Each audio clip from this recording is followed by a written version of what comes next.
여러분 더위에 잘 지내셨어요? 예, 잘들 못 지냈죠? 예, 우리 옆에 앞뒤에 계신 분과 더위에 고생 많으셨습니다. 함께 얼굴 보니 반갑습니다. 이렇게 인사하도록 하겠습니다.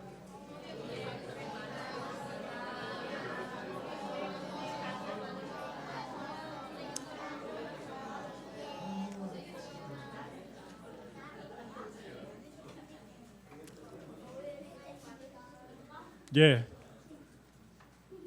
옛날 어느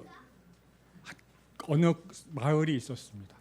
거기에 교회가 하나 있었어요. 그런데 어떤 주일에 갑자기 이유는 모르겠어요. 그 마을에서 성경이 다 없어진 겁니다. 교회에 다 모였는데 하나님의 말씀이 없는 거예요. 우리가 지금 같으면 그죠? 스마트폰을 탁 켜가지고 보겠지만 그땐 그런 시대도 아니었어요. 자, 예배를 드려야 되는데 하나님의 말씀이 없어요. 어떻게 예배를 드릴까요? 그래서 난감해진 목사님은 함께 이런 이야기를 하고 싶었습니다. 혹시 여러분 중에서 복음을 가지고 있는 분이 계시냐? 그랬더니 분위기가 썰렁해진 겁니다. 눈만 껌뻑껌뻑이면서 그러다가 마침내 교회를 떠나는 사람도 있었습니다. 오늘 예배는 여기까지입니다. 그때 한 남성이 수줍게 일어나서 이야기합니다. 복음이 하나 있습니다. 오늘 아침에 제 아내가 출산했습니다. 만약에 우리 교회에서 배한성 집사가 오늘 이 아침에 윤술이 동생이 태어났습니다. 그럼 어떤 분위기겠어요? 완전히 감탄과 박수와 윤술이 놀랬어? 그런데 그 교회는 웅성웅성하고 있는 겁니다. 사람들이 그 남자가 한 얘기는 도저히 하나님의 이야기, 복음이라고 받아들일 수 없었습니다. 그리고 전부 다 그 교회를 떠나갔습니다. 그런데 유일하게 그 남성 혼자 꼬박 1시간을 더 그 예배당에 머물면서 묵상했습니다. 왜냐하면 그 출산 소식이야말로 주님이 자신에게 주신 복음이라고 생각했기 때문입니다. 자, 이 교회에서는 단 한 명 외에는 주일날 예배 때 복음을 만나고 돌아가지 않았습니다. 어떻게 보면 당연하죠. 하나님의 말씀이 없었으니까. 그런데 그 남성과 그 다른 교인들과의 차이가 뭘까요? 그 한 생명을 어떻게 받아들였느냐, 한 생명과 만났느냐의 이야기겠죠. 그 남성은 가족의 탄생, 그것이야말로 하나님께서 주신 가장 큰 선물이라고 생각했고요. 다른 사람들에게는 그냥 애 하나 태어난 거예요. 애 하나. 그래서 그 애 하나 태어났고 내 애도 아니고 남 얘기였습니다.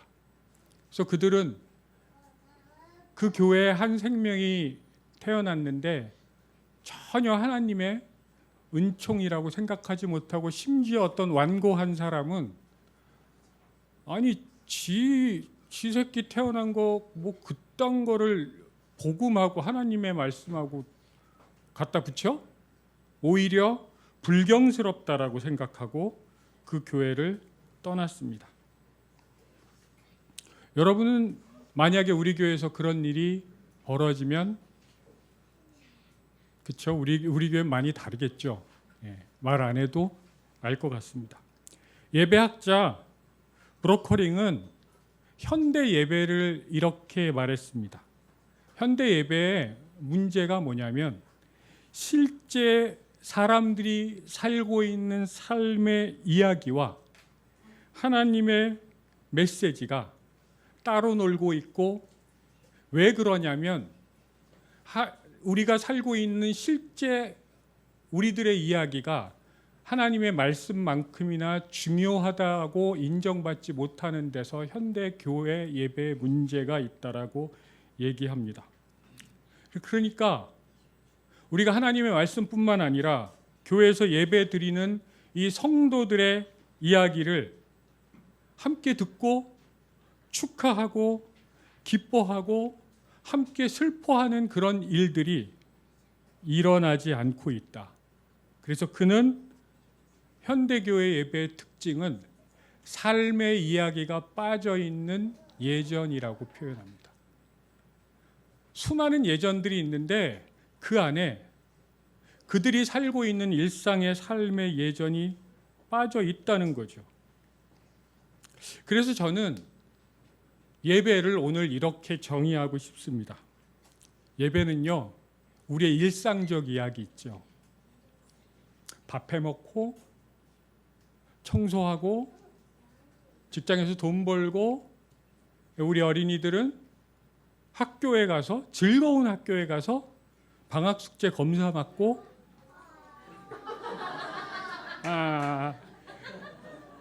혼났어? 그런 우리들의 일상적 이야기가 하나님의 신성한 이야기와 만나는 거, 연결되는 거, 이게 예배가 아닐까라는 생각을 해봅니다. 우리 어린이들 예배 드리는 날이 무슨 요일이에요? 오늘이 일요일이죠. 그래서 여러분들이 우리가 다 모였죠. 이걸 주일이라 그러기도 하지요. 와, 안식일, 우리 똑똑해. 유대인들을 이걸 안식일이라고 말했어요. 자, 우리 복음서의 상황으로 돌아가서 여러분들이 다들 아시다시피 안식일은 그 당시 유대인들에게 세속적인 일, 우리가 말하는 일상적인 일을 하면 안 되는 날이죠. 그걸 하면 큰 죄를 짓는 겁니다. 그래서 당시 규정에 의하면 안식일에 하면 안 되는 일이 39가지가 됐습니다. 그러니까 그 39, 저 같으면 39가지가 뭔지도 몰라서 지킬 수도 없을 것 같아요. 근데 그게 가장 신앙의 핵심이었습니다. 안식일에서 해서는 안 되는 일 39가지. 그런데 오늘 누가복음에 보면 예수님과 제자들은 이 안식일에 밀밭을 지나갑니다. 제자들은 밀밭 사이로 들어가서 밀밭을 잘라서 밀 그것들을 잘라서 손으로 이렇게 까서 먹었습니다.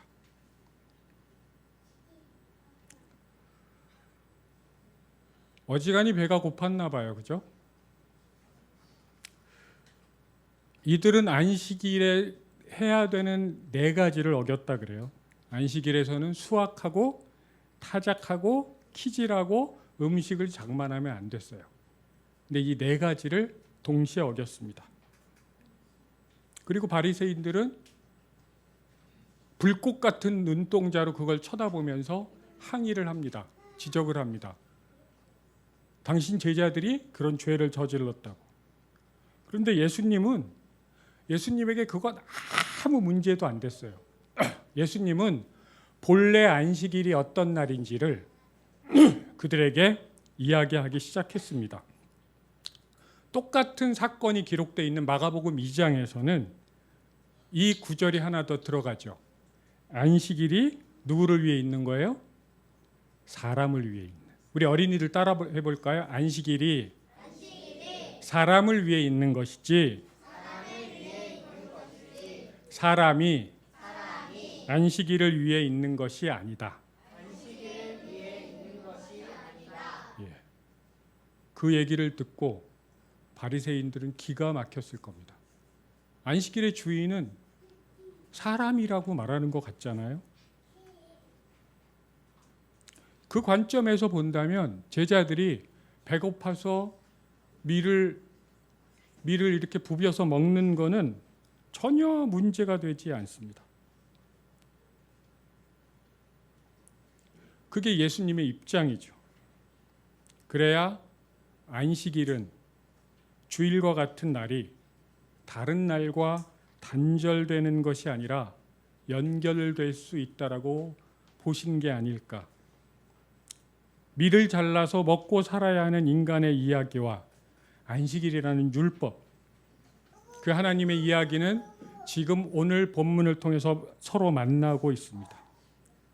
예수님은 지금 그 두 가지 이야기가, 인간의 이야기, 하나님의 이야기가 서로 상호 영향을 주고 서로에게 침투해 들어가고 있는 것을 말씀하고 계십니다. 오늘 굉장히 아마도 이들은 굉장히 분노하고 막 격정에 사로잡혀 있었을 것 같아요. 그들이 누구예요? 바리새인들입니다. 오늘 살짝 바리새인들에 대해서 우리가 좀 생각을 해보려고 그래요. 바리새인들은 그러면 날 때부터 그런 인간 말종들이었을까요? 그 역사를 한번 거슬러 올라가 보면 여기서부터 이야기할 수 있을 것 같아요. 기원전 586년 유다가 바벨론에게 망하고 예루살렘 성전이 허물어지고 사람들은 바벨론으로 끌려갔습니다. 성전이 허물어졌고 하나님의 선택받은 그 백성이 망해버렸습니다. 사람들은 신앙의 중심을 잃고 우왕좌왕했습니다.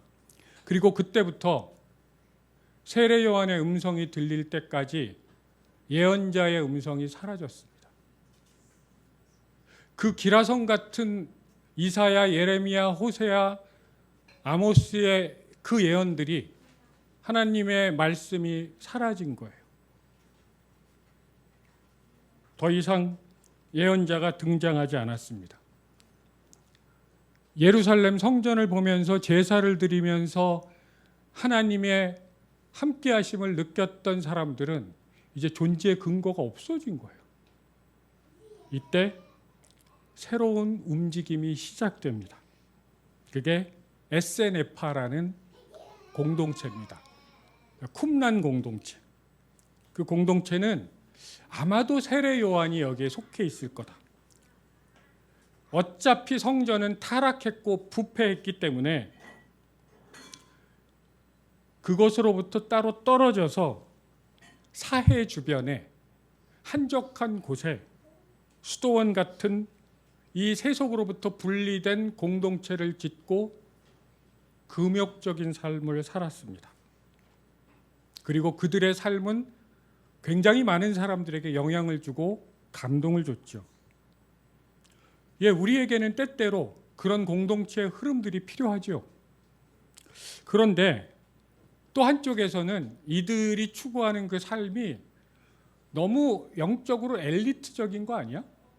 우리 모두가 그렇게 살 수는 없잖아 라고 비판하는 그룹이 있었습니다. 그 그룹이 바리새파였어요. 바리새파 사람들은 이렇게 생각했습니다. 에세네파처럼 저렇게 광야로 나가서 금욕하면서 그런 특수한 몇몇 사람만 하나님의 자녀가 되는 게 아니라 그들은 이스라엘 전체가 거룩한 나라가 되도록 부름받았고, 그리고 하나님은 성전뿐만 아니라 가장 초라한 초가집 움막에도 함께 하신다고 믿었습니다. 그들은 일상의 가장 하찮은 부분에서도 하나님 현존에 대한 감각을 발달시켰습니다. 그래서 그들은 이렇게 이야기하기 시작했습니다. 유대인은 이제 사제나 복잡한 제사 의례를 거치지 않고서도 직접 하나님께 다가갈 수 있다. 루터 칼빈이 한 말 같죠? 꼭. 물론 이 안에도 굉장히 보수적이고 엄격하고 그런 근본주의자들이 있었고요. 그리고 저쪽에는 굉장히 열려있는 그런 그룹들이 있었습니다. 그들은 율법을 삶의 중심으로 삼았습니다. 그전에는 예루살렘 성전, 제사를 삶의 중심으로 삼았다면 이제는 율법을 삶의 중심으로 살았고, 근데 우리가 흔히 생각하듯이 바리새적이다 그러면은 그냥 퍽퍽하고 건조하고 뭐 피도 눈물도 없을 것 같고 그러잖아요. 근데 원래 바리새인들은 율법을, 말씀에 대한 끝없는 묵상을 했습니다. 묵상. 그래서 그들을 랍비라고 말했습니다. 랍비들에 의해서 하나님을 저 높은 초월적 존재만이 아니라 삶의 가장 사소한 부분에서도 존재하는 분으로 믿었습니다. 그래서 한쪽에서는 그들을 일상적 신비주의라고 표현하기도 했답니다. 그들은 뭐 종이 울리는 소리, 문 닫는 소리, 낙타가 지나가는 소리를 통해서도 하나님의 음성을 들을 수 있어야 된다고 말했어요. 옛날 가수 중에 사이먼 앤 가펑클, 그죠? 사운드 오브 사이런스. 이걸 아시는 분들은 이제 연배가, 거기에 보면 이런 구절이 나오죠. 지하철의 벽보에서도 예언자의 음성을 듣는다. 그것뿐만 아니라 그들은 각자 제각기 다른 방식으로 하나님을 경험할 수 있다고. 그래서 어느 랍비는 이렇게 이야기했습니다. 하나님은 인간에게 억압적으로 일방적으로 오시는 게 아니라 그를 받아들일 수 있는 인간의 처지에 맞게, 그 마음에 맞게 찾아온다고 말씀하셨어요. 인간의 눈높이에 맞춰서 하나님이 오신다는 거죠. 천편일률적으로 오는 게 아니고. 그리고 더더욱 랍비들은 더더욱 더 나가서 이런 주장을 했습니다. 유대인들이 삶을 건전하게 행복하게 살아야 될 의무가 있다. 바리새인이 한 말 같지 않죠? 하나님은 인간이 고통받기 원하지 않으신다. 그리고 인간의 육체는 하나님의 오히려 모습이기 때문에 존중받아야 한다고.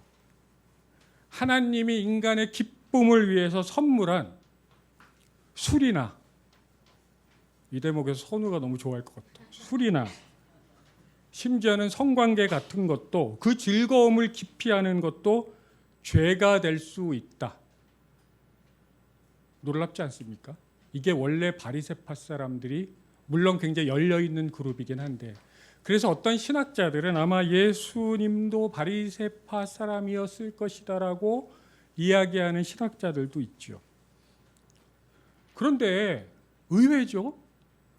복음서에서 예수님한테 계속 푸사리 먹고 혼나고 예수님의 앞길에마다 딴지를 거는 그 바리새인들은 뭐지? 우리가 들었던 그 이야기는 예수님이 말씀하셨던 거랑 흐름이 너무 비슷한데, 근데 지금 왜 바리새인들은, 우리가 복음서에서 만난 바리새인들은 왜 그렇게 됐지? 저는 이 의문을 저 혼자 가지면서 한 우화가 떠올랐습니다. 옛날에 아주 낡은 수도원이 있었습니다.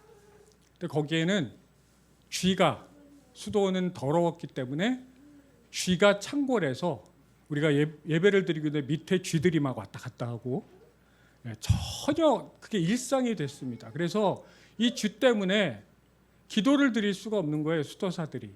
그래서 한 사람이 아이디어를 내서 고양이 한 마리를 기도 시간에, 예배 시간에 뒤에 묶어놨습니다. 무슨 일이 벌어졌을까요? 더 이상 쥐가 예배를 방해하지 않게 된 거죠. 그래서 의례, 그 수도원에서는 함께 기도를 드리거나 예배를 드릴 때면 어떻게 했을까요? 어떻게 했을 것 같아요, 이때는? 고양이를 묶어놨습니다. 그러니까 예배 때는 의례 고양이가 있었습니다. 그 이후에 수도원이 이제 다행히 후원하는 사람들이 생겨서 이 낡은 건물을 부시고 아주 말끔한 새 건물을 지었습니다. 거기에는 쥐들이 들어올 수도 없었고 굉장히 깨끗해서 쾌적하게 기도를 드릴 수가 있었는데 여전히 고양이가 저 뒤에 묶여 있는 거예요. 세월이 지났는데 그들은 의뢰이 고양이를 뒤에 묶어놔야 예배가 시작된다고 생각했어요. 그게 교리가 되어버렸어요. 그게 그들의 율법이 되어버린 거예요. 어떤 사람은 왜 고양이가 저기 묶여있지라는 생각을 하긴 했지만 감히 누구도 그 전통이 된 그들의 전통이 된 그 고양이를 밖으로 내보내자는 얘기를 할 수 없었다는 거죠. 이 고양이란 뭘까요? 오늘 안식일에 사람이 빠져버린 그 의례, 사람의 이야기를 무시하고 있는 하나님의 이야기를 일방적으로 말하는 것, 이게 고양이 아닐까요? 바리새인들은 그래서 원래 안식일의 뜻을 모르고 그냥 기계적으로 율법을 지킨 건 아닐까요?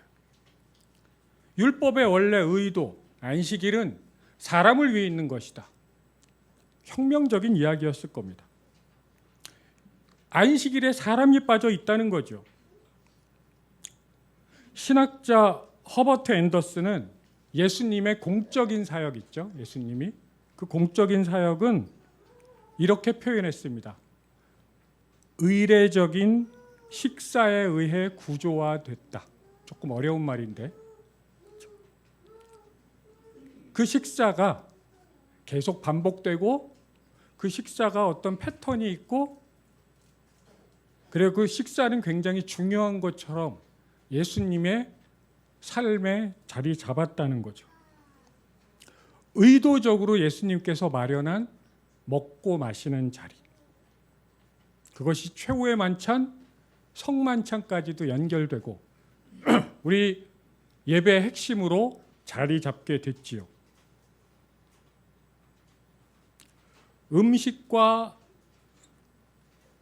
식사, 그건 예수 사건을 이야기하는 가장 중요한 언어라고 말합니다. 누가복음에는요, 특히 누가복음엔 예수님은 언제나 밥과 관련된 것들을 하셨습니다.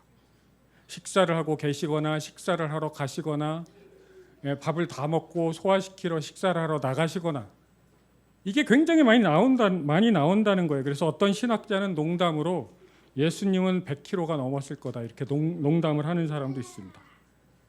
식사와 함께 그 자리에 함께 먹고 마셨던 사람들의 이야기가 더해졌습니다. 이야기와 식탁 공동체가 계속 이어졌습니다. 결국 예수님을 죽음으로 모은 사건도 예수님의 이 빈번한 식사 자리였습니다. 먹고 마시는데 예수님은 누구와 먹고 마셔요? 죄인들과 먹고 마셨습니다. 그리고 그걸 하나님 나라라고 이야기하고 계시는 거예요. 도저히 그 당시에 기득권들은, 종교 기득권들은 그걸 받아들일 수 없고 그게 그 진심으로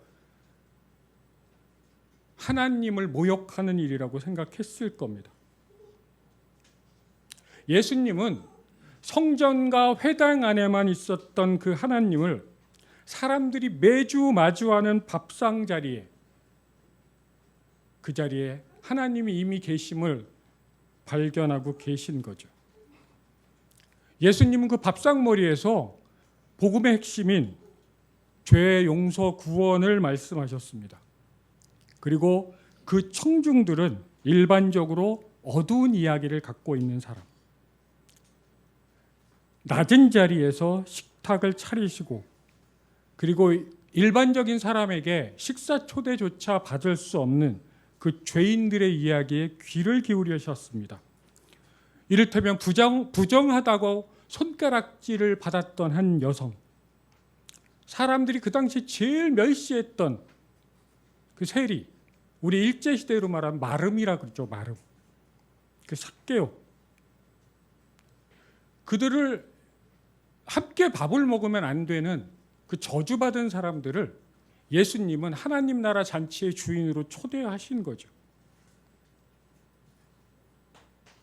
그들의 부끄럽고 보잘것없고 초라한 이야기는 하나님의 거대한 이야기와 만나고 합류했습니다.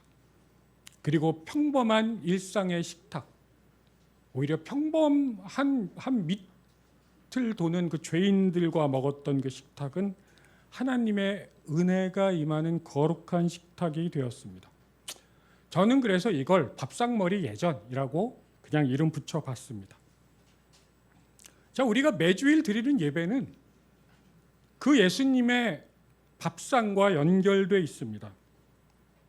이 예배는 가장 성대하고 풍성한 하나님의 식탁이죠. 여기에는 찬송이 있고 기도가 있고 말씀이 있고 봉헌이 있고 파송과 코이노니아가 있습니다. 너무너무 융성하고 풍성한 식탁이죠. 그리고 이 식탁은 우리가 일상을 살아갈 수 있는 젖줄이 될 수 있지요. 그리고 우리가 예배를 마치고 즐거운 월요일이 다가오면 우리는 매일매일 반복되는 일상을 어김없이 살아가고 우리는 매일매일 식탁을 대하게 됩니다. 그런데 예수님은 우리에게 이렇게 말씀하시는 것 같습니다. 우리 주일날 우리가 함께 사랑하는 사람들이 함께 모여서 나눴던 이 영적 식탁이 너희들의 일상이 되게 하여라. 그래서 우리의 밥상에는 축제가 일어나고 누구도 소외되지 않고 환대가 일어나는 식탁. 우리가 먹는 것이 우리 창조 세계를 힘들게 하지 않는 식탁. 우리의 일상적인 밥상머리가 매주일 예배를 통해 하나님이 차려주시는 영적 식탁을 닮아가는 것, 이게 우리 소일 가족들의 영적 여정이라고 생각합니다. 예수님 이후에 가장 중요한 식탁 자리가 있다면 저는 사도행전 10장에 나오는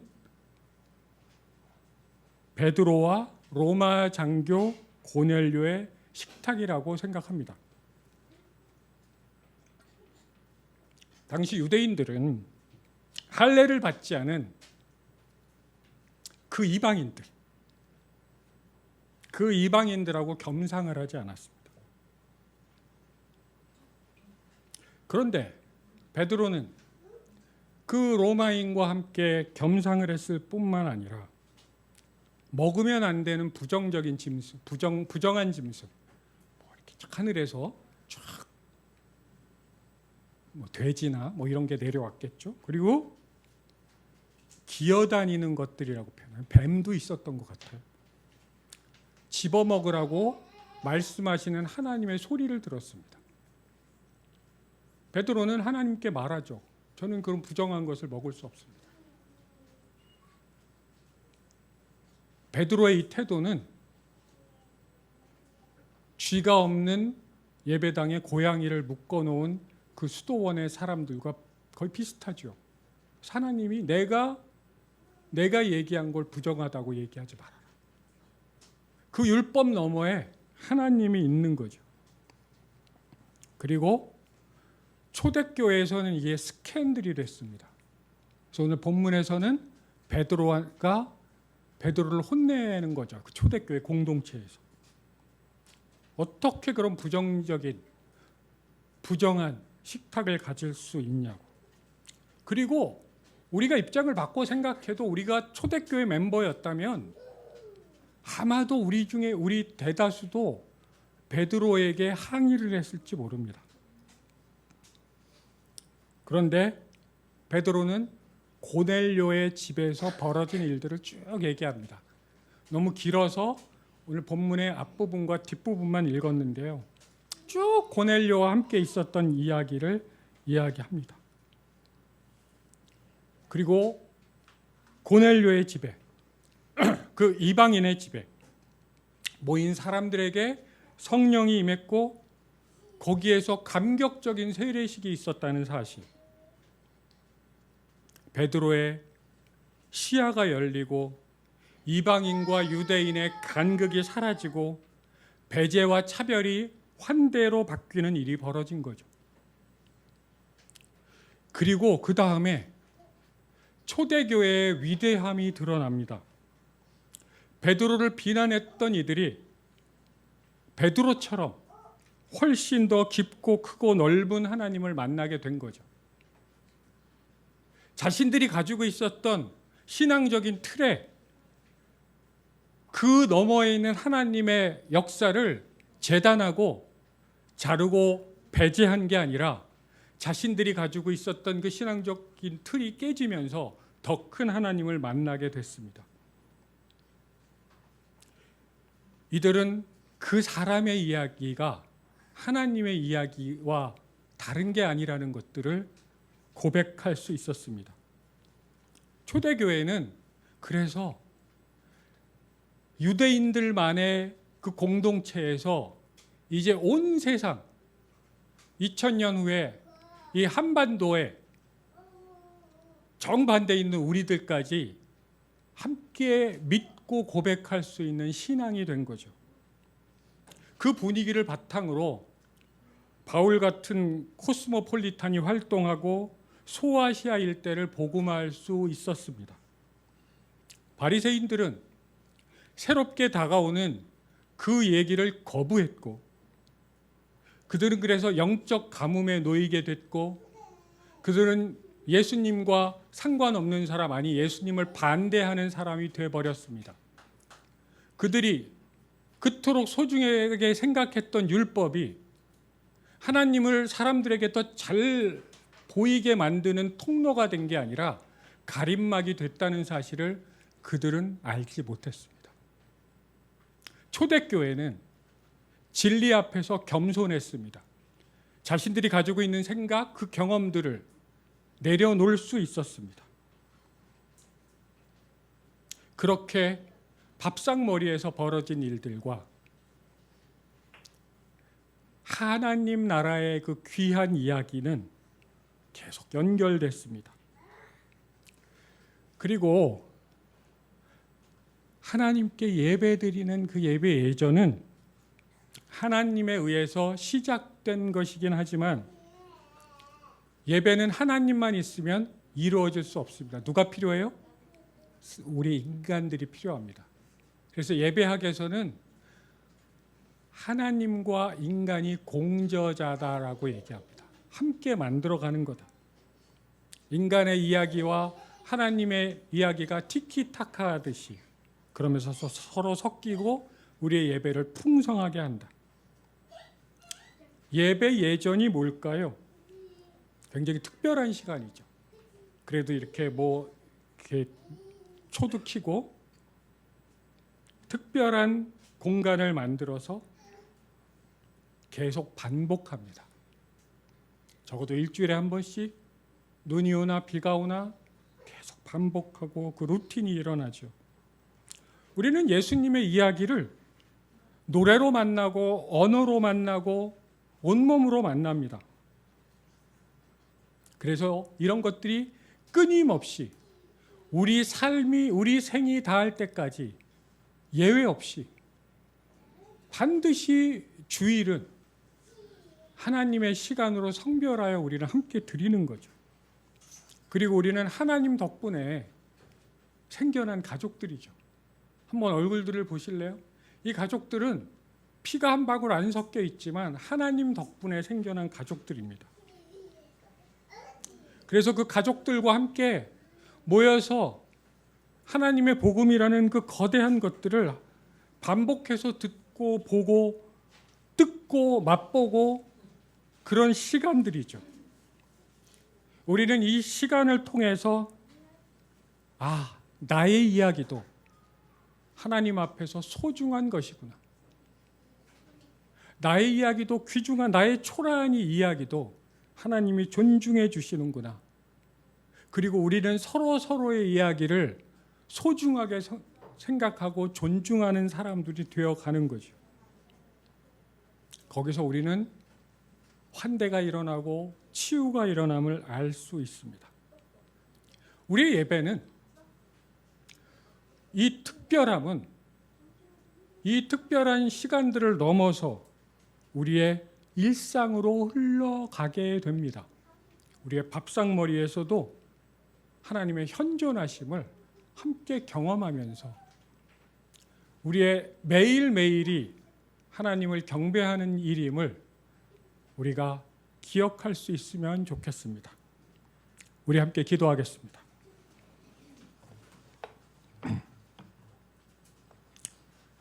하나님,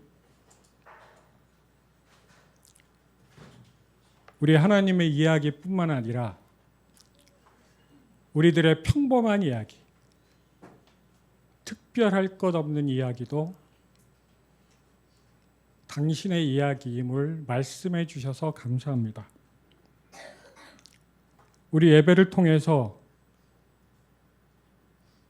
풍성한 나눔이 있게 하시고 이 풍성함이 우리들의 모든 일상으로 흘러갈 수 있도록 저희와 함께하여 주시옵소서. 예수님의 이름으로 기도합니다. 아멘.